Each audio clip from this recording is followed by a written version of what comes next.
সবুজ চিকিৎসাধীনদের অবস্থা সম্পর্কে কি তথ্য আছে? তাদের স্বজনদের কাউকে চোখে পড়ছে কিনা? কিছুক্ষণ পরপরই স্বজনদের দু একজনের সঙ্গে কথা হচ্ছে। অনেকেই বের হয়ে বাসায় যাচ্ছেন, নতুন করে দু একজন ঢুকছেন এই রকম, এবং বিকল্প অর্থাৎ ভেতরে দু একজনের বেশি আসলে কাউকে ঢুকতে দেয়া হচ্ছে না। এর বাইরে দু একজন হয়তো বাইরে অপেক্ষা করছেন যদি কোনো কিছুর প্রয়োজন হয়। এই রকম দু একজন স্বজনের সঙ্গে কথা হয়েছে। কিছুক্ষণ আগে একজনের সঙ্গে কথা হলো, তার ষষ্ঠ শ্রেণী পড়ুয়া সন্তান এই দুর্ঘটনায় আসলে পুরে এই বার্ন ইউনিটে ভর্তি রয়েছেন এবং তার শরীরের 50 থেকে 60% বেশি পুড়ে গিয়েছেন এবং তিনি সকলের কাছে আসলে দোয়া চেয়েছেন এবং এখানে যারা যে চিকিৎসাটি চলছে সেই চিকিৎসার উপর তারা বলছেন যে শতভাগ ভরসা রয়েছে এবং আমরাও যতটুক জানি যে বাংলাদেশে বার্নের রোগীদের জন্য অর্থাৎ আগুনে পোড়া রোগীদের জন্য এই এখানকার যে ঢাকা ন্যাশনাল জাতীয় institute of burn and plastic সার্জারির যে ইনস্টিটিউটটি, এটি হচ্ছে সবচেয়ে ভালো চিকিৎসা হয়।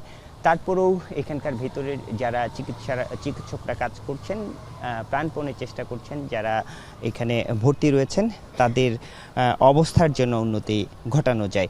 আমাদের কাছে যে তথ্য রয়েছে এখানে 44 জন ভর্তি রয়েছে। 44 জনের মধ্যে সবচেয়ে বেশি দগ্ধ হয়েছে 15টি শিশু। এর বাইরে 9 জন নারী এবং 14 জন পুরুষের দগ্ধের বিষয়টি আমরা জানতে পেরেছি এবং এর মধ্যে কয়েকজনের পোড়ার যে জায়গাটি সেই জায়গাটির তথ্য আমরা পেয়েছি।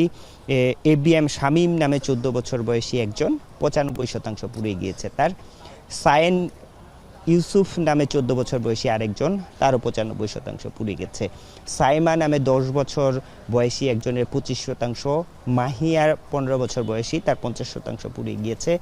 নাফিজ তার 9 বছর বয়সী 95% পুড়ে গেছে। মাসুকা তার 85% পুড়ে গেছে, 37 বছর বয়সী। বাপ্পি সরকার মাত্র 9 বছরের শিশু, 35% তার পুড়ে গিয়েছে।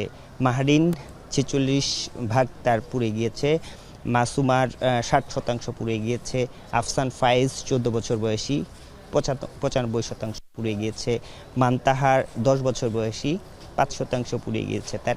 এরকম বেশিরভাগ যেটি বললাম 15 জন শিশুর আসলে খুবই আশঙ্কাজনক অবস্থায়, যাদের বেশিরভাগ অংশ পুড়ে গিয়েছে তাদেরকে শ্বাসনালী যাদেরকে পুড়ে গিয়েছে তাদের আইসিইউতে নেওয়া হয়েছে। চিকিৎসকরা বলছেন যে তারা তাদের মতো করে চেষ্টা করছেন, প্রাণপণে চেষ্টা করছেন।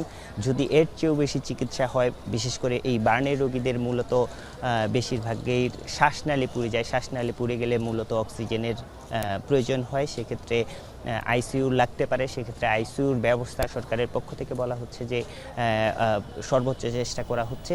সেক্ষেত্রে এখানে যারা চিকিৎসাধীন রয়েছেন প্রত্যেকের ব্যাপারেই আসলে চিকিৎসকদের ব্যাপারে চেষ্টা করা হচ্ছে। তবে যাদের বেশি পুড়ে গিয়েছে, শ্বাসনালী পুড়ে গিয়েছে, তাদের অবস্থা আসলেই বলা যাচ্ছে না। সকলকে চিকিৎসকরা বলছেন যেন দেশবাসী এই দগ্ধদের জন্য আসলে দোয়া করেন। এর বাইরে আসলে তারা তাদের যে চেষ্টাটি সেই চেষ্টাটি তারা করে যাচ্ছেন।